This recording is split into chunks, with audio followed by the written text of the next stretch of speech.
যখন আমরা কোনো বনে প্রবেশ করি তখন এই সবুজ ঘাস দেখে, এই কোমল ঘাস দেখে আমাদের মন প্রফুল্ল হয়ে ওঠে। ভিন্ন ভিন্ন প্রজাতির ফুল, ভিন্ন ভিন্ন রঙের ফুল দেখে এই মন আনন্দে ভরে ওঠে। এখানে শিশুরা আনন্দ লাভ করে, বড়রা ভোজন গ্রহণ করেন, কথাবার্তা বলেন, হাঁটাহাঁটি করে বেড়ান। এবার ভেবে দেখুন, যখন এই উপবনের নির্মাণ হয়েছিল সেই সময় যদি এই মাটিকে সঠিকভাবে খনন না করা হতো, যদি তাতে সঠিকভাবে বীজ রোপণ না করা হতো, যদি কোনো সংঘর্ষ না হতো, পরিশ্রম না করা হতো, যদি চলতে চলতে পায়ে কাঁটা না বিঁধে যেত, তাহলে এই সুন্দর বন দেখে আমরা কি এই আনন্দ লাভ করতে পারতাম?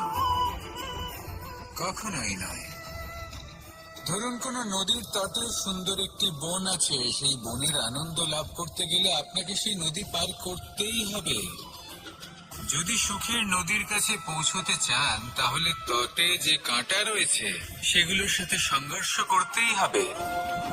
এই সংসারে যদি আপনি সুখ লাভ করতে চান, তাহলে সুখ লাভের এই যাত্রা শুরু করতে হবে সংঘর্ষ দ্বারা। তাহলে সংঘর্ষকে স্বাগত জানান, এর পেছনেই সুখ রয়েছে যা আপনার জন্য অপেক্ষা করছে। এবার হাসুন আর আমার সাথে ভালোবেসে বলুন, রাধা রাধা।